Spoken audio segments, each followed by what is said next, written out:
तर नमस्कार विद्यार्थी मित्रांनो. आज आपण परत भेटलेलो आहे. आपल्या अभ्यासक्रमाचा जो घटक आहे धर्माचे समाजशास्त्री सिद्धांत, हे पाहत असताना अगोदरच्या लेक्चरमध्ये आपण 2 सिद्धांताच्या संदर्भात सविस्तर चर्चा केलेली आहे. त्यामध्ये उत्क्रांतीवादी सिद्धांत असेल, त्यानंतर प्रकार्यवादी असेल आणि आज आपण मार्क्सवादी सिद्धांतावरती थोडक्यामध्ये चर्चा करणार आहोत. तर जास्त वेळ न घालवता आपण डायरेक्टली आपल्या अभ्यासक्रमाला सुरुवात करूया, म्हणजे तुमच्या लक्षात येईल. एक लक्षात ठेवा, आपण जे धर्माचे धर्माचे सिद्धांत पाहत आहे. काय पाहत आहे? सिद्धांत. धर्माचे सिद्धांताचा आपण अभ्यास करत आहे. या दृष्टिकोनातून आपण आत्तापर्यंत जे आहे बघा, एक सुरुवातीचा जो आहे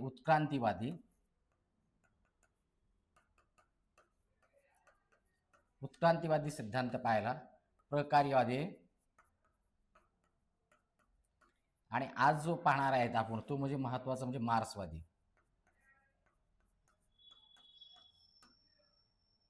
अभ्यासक्रमाच्या दृष्टिकोनातून हे तीन सिद्धांताचा आपल्याला अभ्यास करणं गरजेचं होतं. त्यामध्ये आपण उत्क्रांतीवादी सिद्धांत पाहिला, उत्क्रांतीवादी सिद्धांतानंतर आपण प्रकार्यवादी सिद्धांत पाहिला, आणि आज आपण आजच्या लेक्चरमध्ये मार्क्सवादी सिद्धांताच्या संदर्भामध्ये थोडक्यामध्ये चर्चा करणार आहोत.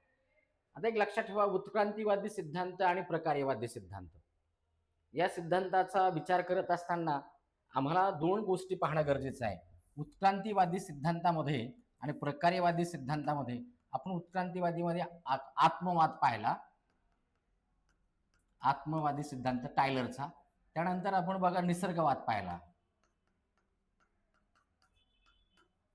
Max Mueller. टायलर आणि मॅक्स मुलर यांचा सिद्धांत पाहिलेला आहे. प्रकार्यवादामध्ये आपण महत्वाचं म्हणजे एक लक्षात ठेवा, दुर्खीम पाहिला, पार्सन पाहिला, हे आपण विचारवंत पाहिलेले आहे. म्हणजे आमचं एक लक्षात येणं गरजेचं आहे की आपण जेव्हा सिद्धांत पाहतोय म्हणजे टेलकोट पार्सन पाहिलेला आहे, एमएल दुर्खीम आणि मॅलिनॉस्की पाहिलेला आहे.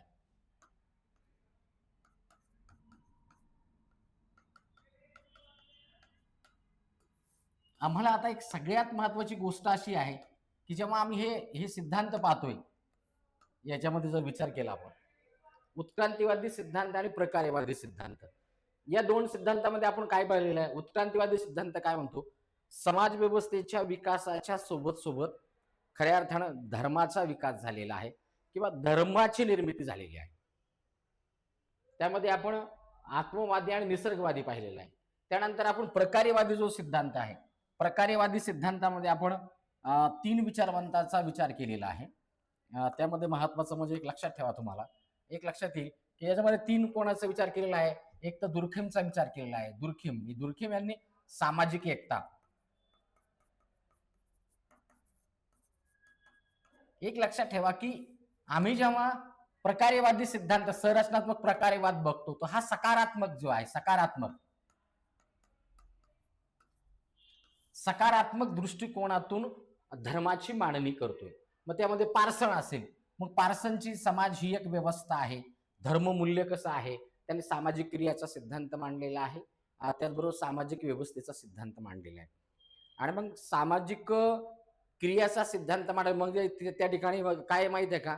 दर्जा आहे, भूमिका आहे, गट आहे, उपगट आहे, प्रमाणके आहे आणि मूल्य आहे. म्हणजे ते एक लक्षात ठेवा की पार्सन काय म्हणतो की समाज व्यवस्थेचा दर्जा आहे, प्रत्येक व्यक्तीला दर्जा आहे, दर्जानुसार भूमिका आहे, भूमिका कुठे पाहिजे?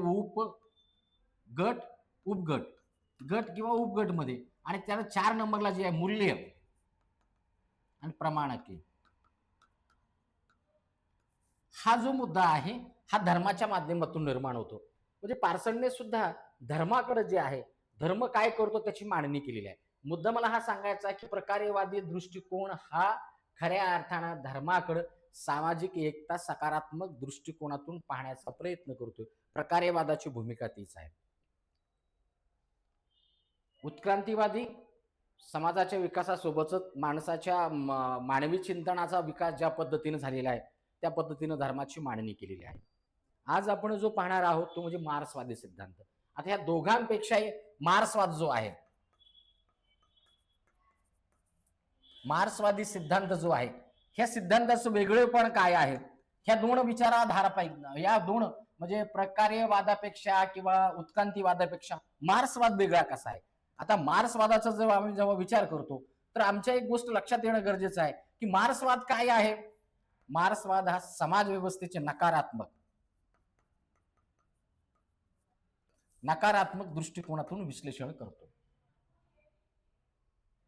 आपण जेव्हा मार्क्सवादी दृष्टिकोन AR देसाई सेकंड पेपरमध्ये जे विचारवंत आहे त्या विचारवंताच्या अनुषंगाने आपण मार्क्सवादी दृष्टिकोनातून समाज व्यवस्थेचं विश्लेषण कशा गेलं पाहिजे, मार्क्सवाद म्हणजे नेमकं काय, याचं सविस्तरपणे युट्यूबवरती सुद्धा मी माझा व्हिडिओ टाकलेला आहे, त्यामुळे मी त्याच्या एवढा खोलात जाता नाही. पण आपण थोडक्यामध्ये पार्श्वभूमी पाहू की मार्क्सवाद नेमका आहे काय, मार्क्सवाद कशाला म्हणायचं, समाज व्यवस्थे किंवा धर्माकडे मार्क्स कसा बघतोय. मग मार्क्सच्या संदर्भात एक वाक्य खूप प्रसिद्ध आहे की मार्क्स हा धर्माला आफूची गोळी मानतो. मग आफूची गोळी का म्हटलेला आहे, कोणत्या परिभाषेमध्ये म्हटलेलं आहे, धर्माची भूमिका समाज व्यवस्थेमध्ये कशी आहे, या संदर्भात पाहत असताना थोडक्यामध्ये आपण 5 मिनिटांमध्ये मार्क्सवाद कशाला म्हणायचं हे बघूया. मार्क्सवादी विचारधारा कशाला काय आहे. मग मार्क्सवादी विचारधारा पाहत असताना आम्हाला एक लक्षात ठेवायचं की एक महत्वाचं काय असेल तर मानवी समाजाच्या चिंतनाची, मानवी समाज जो आहे त्याच्या चिंतनाचं, मानवी समाजाचं चिंतन,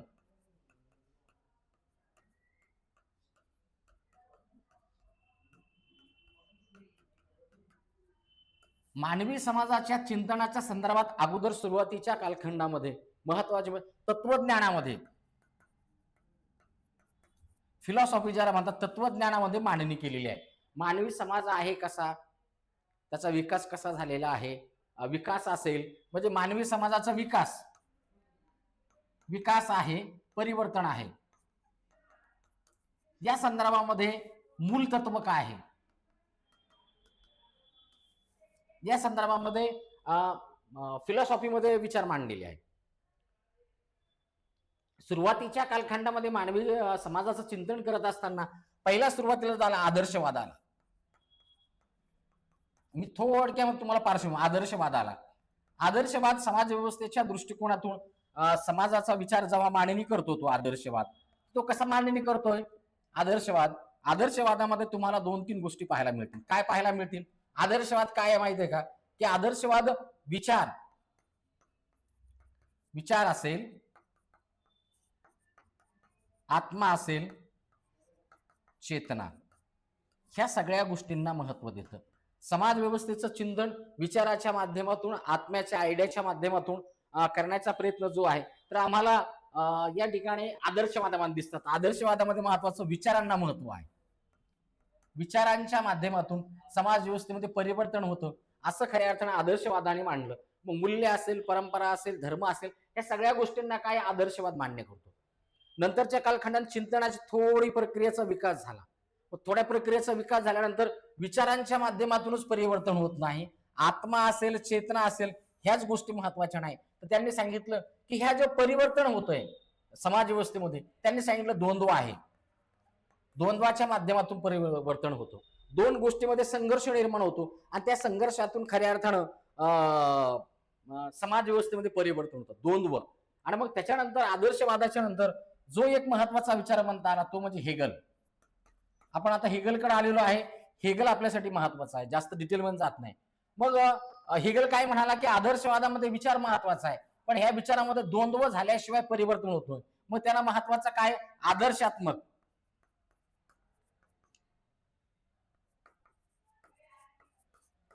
द्वंद्ववाद मांडला. कोण, हेगलनं. त्याने सांगितलं विचार आहे. हेगल कशाला महत्व देतोय, हेगल म्हणतो विचारही महत्वाचे आहे, त्या विचारासोबतच महत्वाचं काय, तो म्हणतो विचार तर महत्वाचे आहे. इथं हेगलनं काय सांगितलं, विचार महत्वाचे आहे, विचार प्लस द्वंद्व आहे. त्याच्यामधून त्याचा आदर्शात्मक द्वंद्ववाद निर्माण झाला. म्हणजे पृथ्वीचं किंवा समाजाचं मूल तत्व काय आहे, विचार आहे. आता खऱ्या अर्थानं आपण हे तत्वज्ञानाच्या अनुषंगाने बघतोय. मग कार्ल मार्क्स सुद्धा तत्वज्ञानाचाच प्राध्यापक होता, मग त्याच्या विचारावरती हेगलचा प्रभाव होता. मग हेगलनं मूल तत्व काय सांगितलं, विचार सांगितले, आणि इथं द्वंद्वही सांगितलेलं आहे. बरोबर आहे, विचार आहे, द्वंद्व आहे. मग त्याने आदर्शात्मक द्वंद्ववाद मांडला. कार्ल मार्क्स म्हणाला जगाचं मुख्य तत्व जर काय असेल, म्हणजे एक लक्षात ठेवा की त्यांना सांगितलं की जगाचं मूल तत्व जे आहे तर हा विचारच नाहीये. काय मार्क्सनं काय सांगितलं की जगाचं मूल तत्व हा विचार नाही. आदर्शवादामधून हेगलनं घेतला विचार घेतलेला आहे, त्याच्यात द्वंद्व सांगितलं, मग आदर्शात्मक द्वंद्ववाद त्यांनी मांडला. त्याच्यानंतर महत्वाचं काय असेल म्हणजे द्वंद्वात्मक आदर्शवाद म्हणतात, द्वंद्वात्मक आदर्शवाद मांडला. पण मार्क्सनं सांगितलं की जगाचं मूल तत्व काय असतं, भौतिकता आहे. भौतिक तत्व महत्वाचे आहे. म्हणजे द्वंद्वात्मक भौतिकवाद ज्याला सांगतात भौतिक तत्व.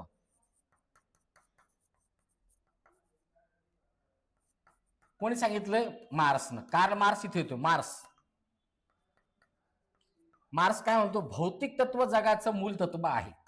आणि मग त्याला भौतिक तत्व जगाचं मूल तत्व, आणि मग त्याला सांगितलं की ते सुद्धा द्वंद्व आहे.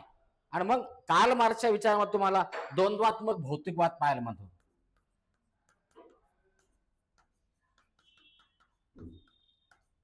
इथं द्वंद्वात्मक भौतिकवाद पाहायला मिळतो. आणि तुम्हाला हेगलच्या इथं काय द्वंद्वात्मक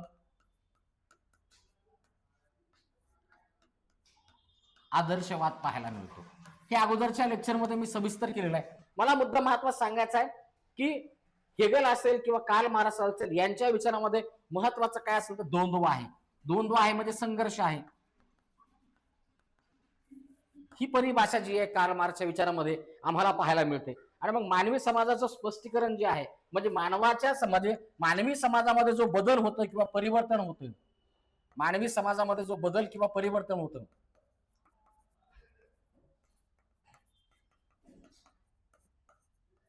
परिवर्तन जे होते त्याला मुख्य तत्व काय असेल तर भौतिक घटक आहे.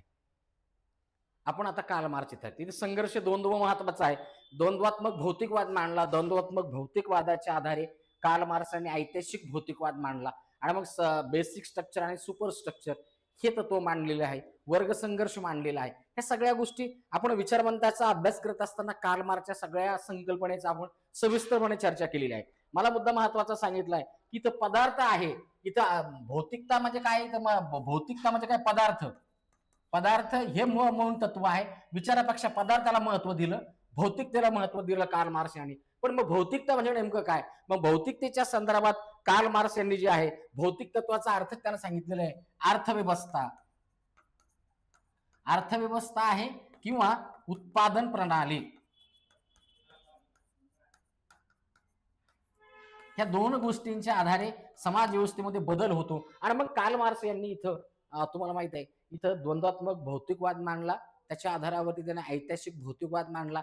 आणि मग 5 कालखंडामध्ये समाज व्यवस्थेचं मला प्रश्न असा सांगायचा आहे की या ठिकाणी समाज व्यवस्थेचा बेस काय असेल. कार्ल मार्क्स म्हणतो अर्थव्यवस्था. काय म्हणतो, समाजाचा बेस काय आहे, अर्थव्यवस्था. अर्थव्यवस्थेमध्ये बदल झाला, काय अर्थव्यवस्थेमध्ये बदल झाला की समाज व्यवस्थेचा बदल होतो, असं कार्ल मार्क्स यांचं मत. ही अर्थव्यवस्था आहे बघा. अर्थव्यवस्था म्हणा. बघा आता आपण आपल्या मुद्द्याकडे येतोय. त्यानंतर उत्पादन प्रणाली म्हणा. तो काय म्हणतो माहिती काय, असा आहे बेसिक स्ट्रक्चर आणि सुपर स्ट्रक्चर. तो म्हणतो ह्या गोष्टीमध्ये बदल झाला, इथं असा असा असा ह्या गोष्टी आहेत. मग इथं धर्म असेल, राज्य आहे, कायदा आहे, सगळ्याच गोष्टी आल्या.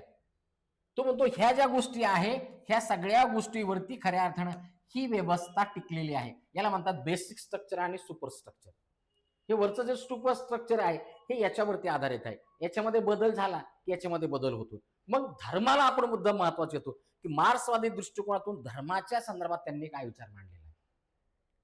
मार्क्सच्या विचारांचा बेस काय आहे, अर्थव्यवस्था आहे. अर्थव्यवस्था किंवा उत्पादन प्रणालीमध्ये बदल झाला की समाज व्यवस्थेच्या इतर घटकामध्ये बदल होतो. बदलाचं तत्व काय असेल तर अर्थव्यवस्था आहे. मग त्यांना आदिम समाज असेल, त्यांचा गुलामगिरीचा समाज असेल, भांडवलशाही समाज असेल, आणि ह्या सगळ्या समाजाचं विश्लेषण करत असताना अर्थव्यवस्थेमध्ये झालेले बदल, मग इतिहासाची सुद्धा व्याख्या मार्क्स यांनी वेगळ्या पद्धतीने केलेली आहे. मग धर्माच्या संदर्भात महत्वाचं काय, मग तो काय म्हणतो, कोणताही समाज असू द्या. काय म्हणतो तो, कोणताही समाज. बघा आता काय म्हणतो कार्ल मार्क्स, कोणताही समाज असू द्या त्या समाजामधलं ते काय म्हणतो, धर्म. बघा आता धर्म असेल, विचार आहे, धर्म आहे, विचार आहे, परंपरा, मूल्य व्यवस्था.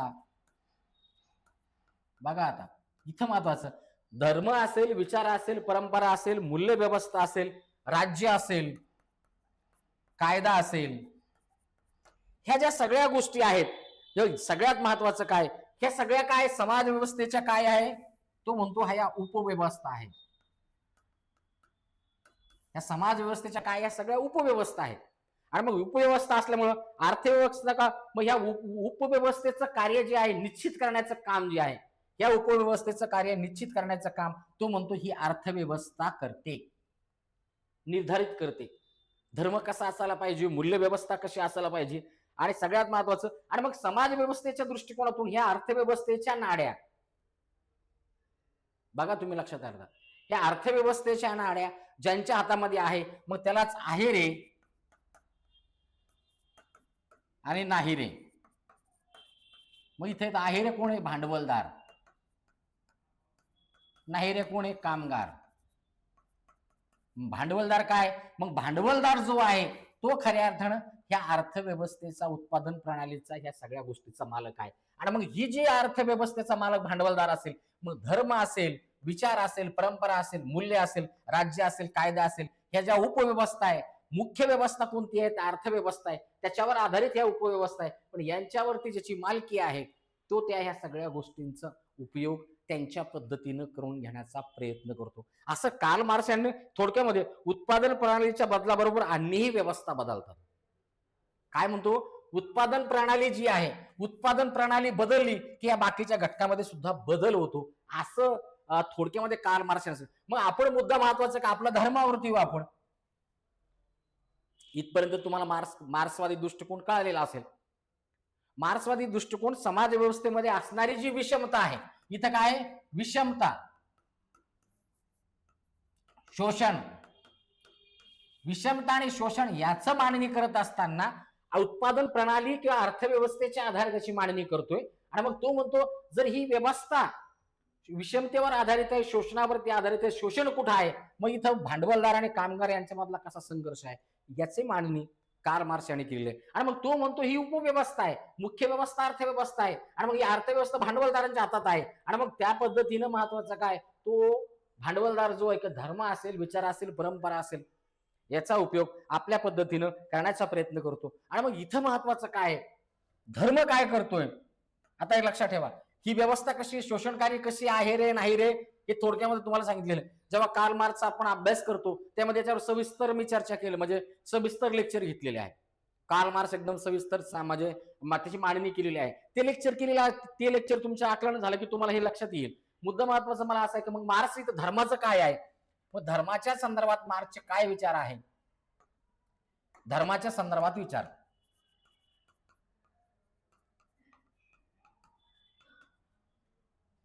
धर्माच्या संदर्भात विचार काय मार्क्सचे.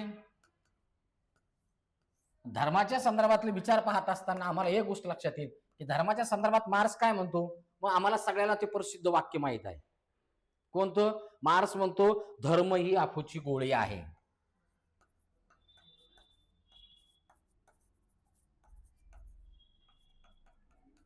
गोळी आहे.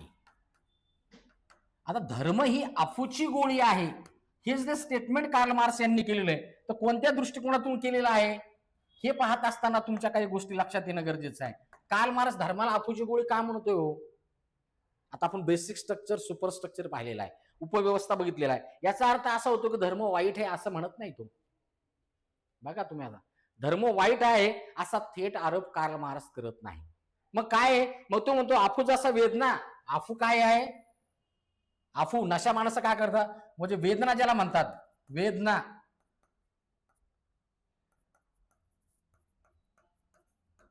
म्हणजे माणसाला जर वेदना असेल तात्पुरतं, जे सगळ्यात महत्वाचं काय, तात्पुरतं माणसाला रिलीफ मिळण्याचं काम जे आहे, म्हणजे विसावा ज्याला म्हणतात, विसावा.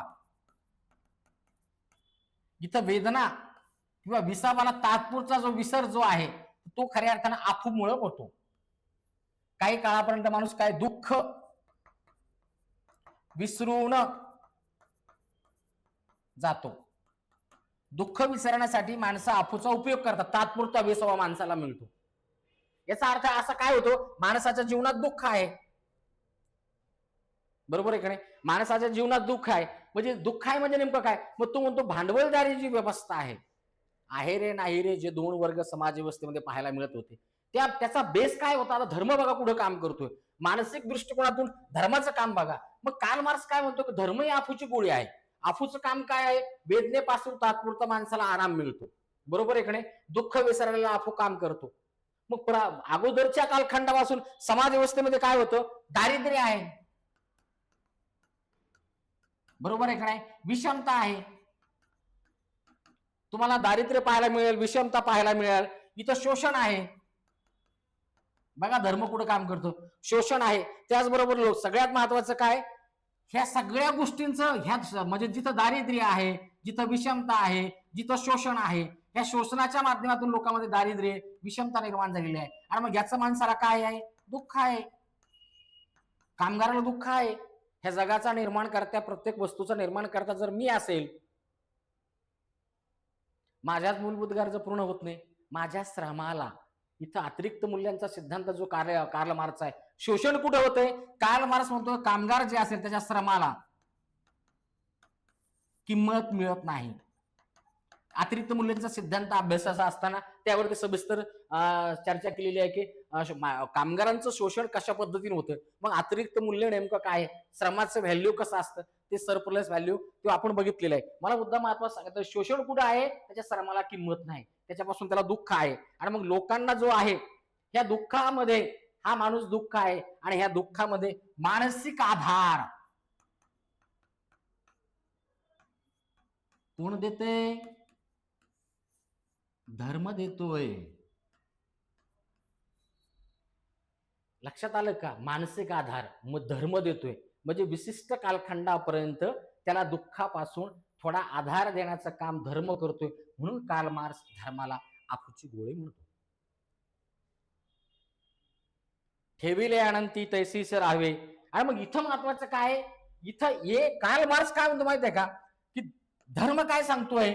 मग आपण जेव्हा मध्ययुगीन कालखंडामध्ये येतो, मध्ययुगीन कालखंडामधला युरोप, सरंजामशाही, मार्क्सने ज्या ठिकाणी विचार मांडले सरंजामशाही आहे. सरंजामशाहीमध्ये 3 वर्ग आहे. अमीर उमराव, नंतर राजे असेल, त्यानंतर तुम्हाला सांगतो धर्मगुरू, त्यानंतर सर्वसामान्य. हे 3 वर्ग तुम्हाला पाहायला, अमीर उमराव असेल, धर्मगुरू असेल, सर्वसामान्य लोक. आता लक्षात ठेवा, इथं महत्वाचं काय? राजसत्ता ही कोणाच्या हाताखाली काम करायची? धर्मसत्तेच्या हाताखाली. धर्मसत्ता. मग समाज व्यवस्थेवरती कोणाचा प्रभाव होता? धर्माचा प्रभाव होता. मग धर्माच्या प्रभावाखाली राजसत्ता चालायची. मग धर्म सांगेल ते अंतिम उद्दिष्ट. मग ठेविले अनंती तैसीच राहावे, चित्त असू द्यावे समासा धाण. ईश्वराने सांगितलंय की राजाचं ते लेकरू आहे, तुमच्यावर राज्य करायला आले आहे, मग काय बोलायचं नाही. आणि मग राजाला विरोध म्हणजे धर्माला विरोध. प्रश्न असा आहे, कार्ल मार्क्स काय म्हणतो की इथं दुःखाचा जो मूळ प्रश्न आहे, दुःखाचे कारण, ह्या दुःखाचा कारणाचा जो मूळ प्रश्न आहे, ह्या प्रश्नाकडे तुम्हाला धर्म जाऊ देत नाही. बुद्धाने सांगितलं दुःखाचं मूळ कारण काय? तृष्णा आहे, इच्छा आहे. मार्क्स काय म्हणतोय? दुःखाचं मूळ कारण काय? लोकांचं इथं शोषण आहे, इथं विषमता आहे, इथं दारिद्र्य आहे. आणि मग याचं कारण काय आहे? मग इथं श्रमाला किंमत नाही, आणि मग इथं मालकी हक्क, उत्पादन प्रणाली, हे जे प्रश्न आहेत, ह्या प्रश्नाकडे कामगार लोकांचं, सर्वसामान्य लोकांचं जे आहे लक्ष धर्म जाऊ देत नाही. का जाऊ देत नाही? कारण ते धर्मसत्ता सांगते हे तुमचं काम नाही. ईश्वराने असं असं सांगितलेलं आहे. आणि मग दुःखाचे मूळ प्रश्न जे आहे त्याच्यावरती विचार न करता इथं धर्म काय करतोय? आफूची गोळी करतोय. म्हणजे नेमकं काय? सहन करण्याची क्षमता, सहन करण्याची क्षमता माणसामध्ये धर्म विकसित करतो. अन्याय, अत्याचार सहन करण्याची क्षमता. त्या कालखंडामधल्या समाज व्यवस्था सरंजामशाही पद्धतीच्या दृष्टिकोनातून कार्ल मार्क्स यांनी हा धर्माचा विचार मांडलेला आहे. मग धर्म तो काय म्हणतो? माणसाला विचार करू देत नाही, व्यवस्थेला प्रश्न विचारू देत नाही. व्यवस्थेला प्रश्न विचारला म्हणजे धर्म व्यवस्थेला, आणि धर्म सामाजिक परिस्थिती जी आहे, काय म्हणतो, आफूची जी गोळीच आहे, सामाजिक परिस्थितीमध्ये जे आहे धर्म काय करतोय, लक्षात ठेवा, धर्म काय आहे, सामाजिक जी परिस्थिती आहे,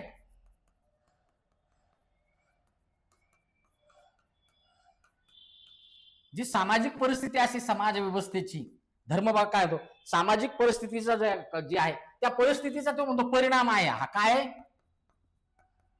परिणाम आहे.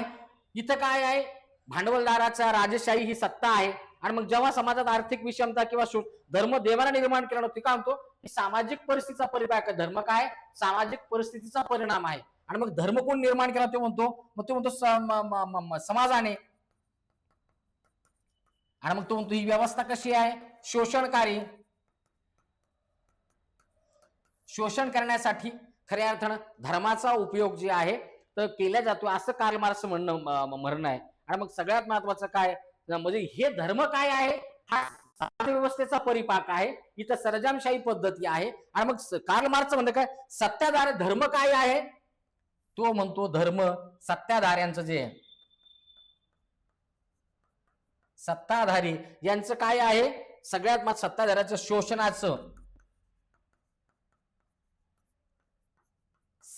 साधन आहे. ह्या वाक्याकडे जरा लक्ष द्या. काय म्हणतो कार्ल मार्क्स, धर्म आफूची गोळी काऊन आहे. मग कार्ल मार्क्स म्हणतो सत्ताधाऱ्याचं ते काय, शोषणाचं साधन आहे. धर्माच्या नावाखाली, श्रद्धेच्या नावाखाली लोकांचं शोषण केलं जातं. इतर प्रश्नाकडे लोकांचं लक्ष केंद्रित करून केलं जात नाही. आणि मग सगळ्यात महत्वाचं काय, धर्मसत्ता जी आहे, धर्मसत्ता राजसत्ता सोबत कसं काम करते. आणि मग सत्ताधाऱ्यांचं ते काय आहे, शोषणाचं साधन आहे. आणि मग गरीब असेल, कामगार असेल, सगळ्यात महत्वाचं यांना शांत ठेवण्याचं काम जे आहे तो धर्म करतो. जर शासनाला प्रश्न विचारले तर मग काय आहे, तुम्ही धर्माच्या विरोधात जाता. आणि मग अशा पद्धतीने आफूची गोळी जी आहे हे कार्ल मार्क्स होतो. म्हणजे अन्याय विरुद्ध ज्याला म्हणतात, अन्याय विरुद्ध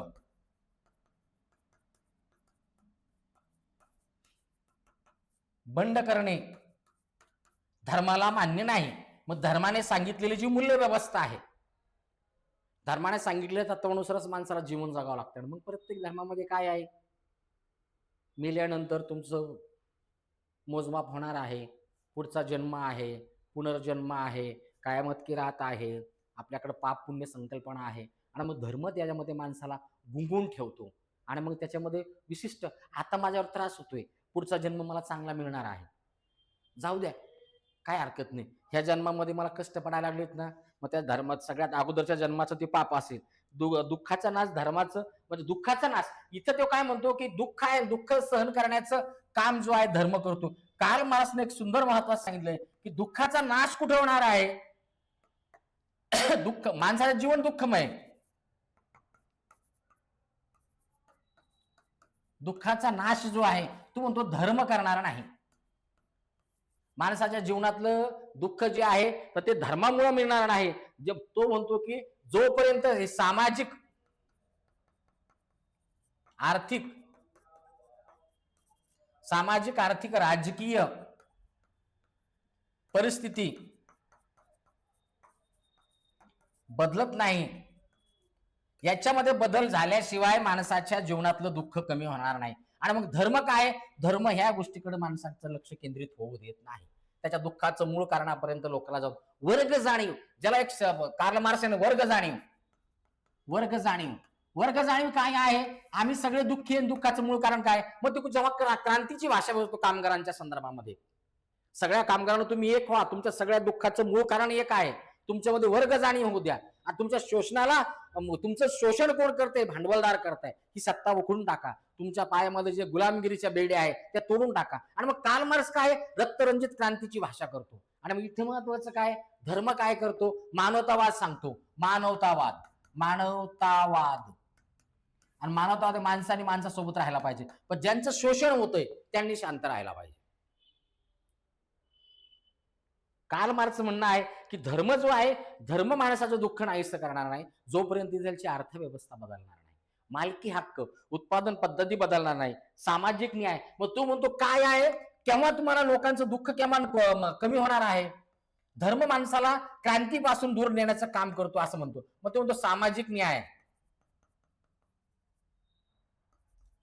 सामाजिक न्याय जोपर्यंत लोकांसोबत होत नाही, त्यानंतर त्याला दुसरा शब्द सांगितला सामाजिक न्याय, शोषण संपणे. सामाजिक न्याय होणं म्हणजे नेमकं काय? शोषण संपणे आहे. आणि मग सगळ्यात महत्वाचं, ह्या जर दोन गोष्टी घडल्या माणसाच्या जीवनामध्ये, त्याच्यासोबत सामाजिक न्याय केला, त्याचं शोषण संपलं, तिथं महत्वाचं काय? धर्म जो आहे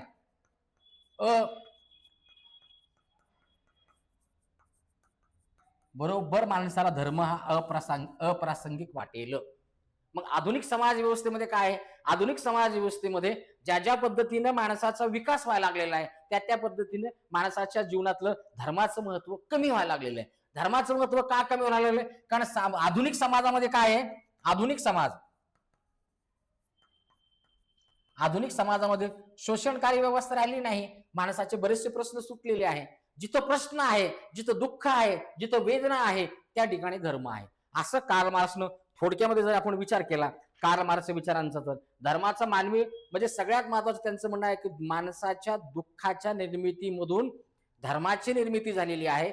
धर्म हा माणसाला काय आहे त्या परिस्थितीमध्ये ठेवण्याचं काम करतो. धर्माच्या नावाखाली सगळ्यात महत्वाचं मध्ययुगीन कालखंडामध्ये युरोपमध्ये धर्मसत्ता आणि राजसत्ता सोबत काम करायची. सर्जनशाही पद्धतीमध्ये धर्मगुरू असेल, राजे असेल, सर्वसामान्य लोकांवरती वेगवेगळ्या पद्धतीनं कर लावायचे. आणि जर सर्वसामान्य लोकांनी जर त्याला विरोध करायचा प्रयत्न केला तो धर्माच्या विरोधात आहे. आणि मग धर्माच्या विरोधात जाऊन बायबलमध्ये सांगितलेले आहे पाप मुक्तीचे त्यावेळेस दाखले दिल्या जायचे. आणि मग कोणी कितीही पाप करा, सर्वसामान्य लोकांवरती राजाचाही कर होता आणि धर्माचाही कर होता. अशा परिस्थितीच्या अनुषंगाने धर्म ही कशा पद्धतीने शोषणकारी व्यवस्था आहे, धर्म ही आफूची गोळी कशी आहे, विशिष्ट कालखंडापर्यंत माणसाला जे आहे प्रश्न, व्यवस्थेला प्रश्न न विचारण्याचं काम जे आहे धर्म तुम्हाला सांगतो. तू ह्या जन्मामध्ये अगोदरच्या जन्मामध्ये काहीतरी पाप केलेला आहे, म्हणून ह्या जन्मामध्ये तुझ्या भोगाला ह्या गोष्टी आलेल्या आहे. त्यामुळे तू व्यवस्थेला प्रश्न विचारू नको. जर व्यवस्थेला प्रश्न विचारला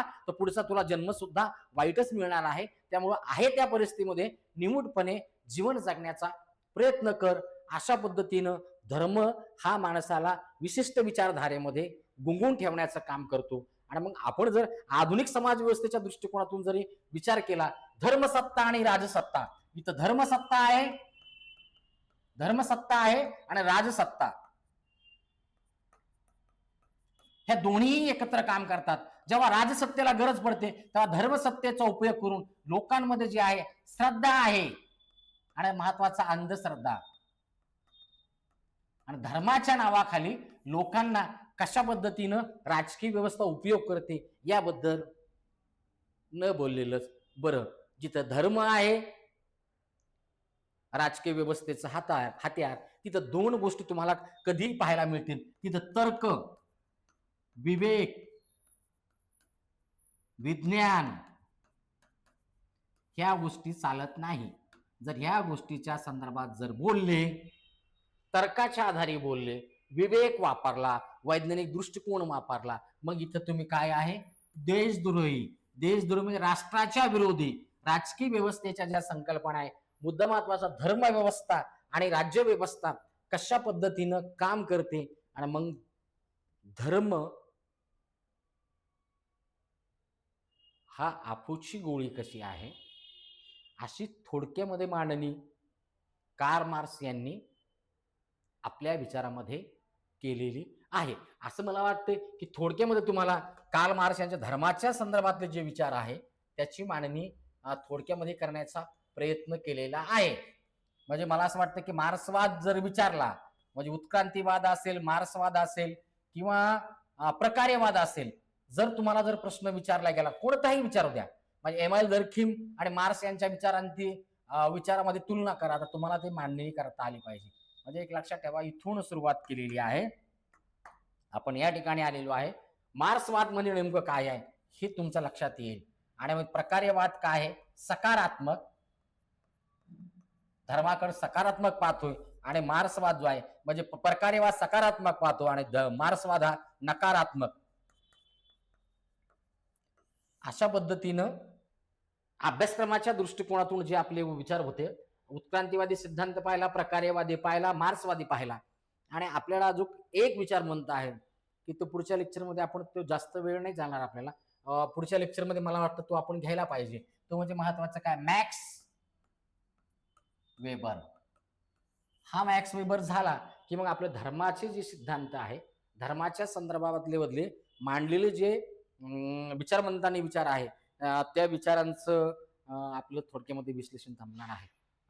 या ठिकाणी महत्वाचं काय असेल की परत एकदा सांगतो, तो मुद्दा असा आहे की आपलं जे आहे अभ्यासक्रमाच्या दृष्टिकोनातून जर विचार केला आपण कुठं आलेलो आहे, आपल्या धर्माचं सिद्धांत चाललेले आहे. या सिद्धांतामध्ये आपण मार्क्सवादी ज्याला म्हणतात, मार्क्सवादाचा आपण विचार आजच्या लेक्चरमध्ये केलेला आहे. उद्याच्या लेक्चरमध्ये आपण मॅक्स वेबरवरती एक छोटंसं लेक्चर घेऊ. या ठिकाणी आपली तिन्ही सिद्धांत संपलेले आहेत. UPSCची सुद्धा ऍड आलेली आहे. ज्या मुलांनी समाजशास्त्र ऑप्शनल घेतलेलं आहे, मी प्रत्येक लेक्चरमध्ये सांगतोय, जे युट्यूबवरती टाकलेले आहे, लवकर विचार करा. 2027ची जरी तुम्ही तयारी करत असाल, समाजशास्त्र जर तुम्ही ऑप्शनल निवडलेला असेल, तर आतापासून तयारी करणं गरजेचं आहे. माझं यूट्यूब चॅनल आहे सोशिओलॉजी बाय डॉक्टर सोनवणे. यावरती जाऊन मी 25 ते 30 लेक्चर शिकवण, मी कशा पद्धतीनं मांडणी करतो त्याचेच मी लेक्चर टाकलेले आहे. अभ्यासक्रमावरती इतके चिकार लेक्चर झालेत, अभ्यासक्रमाचं विश्लेषण मी डायरेक्टली घटक वाईज मांडणी करायला सुरुवात केलेली आहे. आणि ज्या पद्धतीनं प्रश्न विचारले जाऊ शकतात त्या पद्धतीनं मी मांडणी करण्याचा प्रयत्न करत आहे. तुमचे कोणी मित्र असेल तर त्यांना तुम्ही सांगा. आणि तुम्ही जरी समाजशास्त्र ऑप्शनल निवडलेला असेल, 10-25 लेक्चर टाकलेले आहे. कोणतंही लेक्चर बघा, तुमच्या ते लक्षात येईल. पण एक लक्षात ठेवा की तुम्ही आता सध्याच्या वर्णनात्मक दृष्टिकोनातून तयारी करणं गरजेचं आहे. त्या पद्धतीनंच आपण मांडणी करत आहे. जर मार्क्सवादी दृष्टिकोन विचारला तर तुम्हाला तुमच्या मार्क्सवादी दृष्टिकोनामध्ये ही मांडणी करतात. जर मार्क्सवादी दृष्टिकोनावरती प्रश्न विचारला, धर्माचा मार्क्सवादी दृष्टिकोनावरती चर्चा करा, तर तुम्हाला MIL दर्खीम सांगता आला पाहिजे. पार्सन थोडक्यामध्ये प्रस्तावनेमध्ये सांगतात. उत्क्रांतीवादी एका ओळीत सांगा.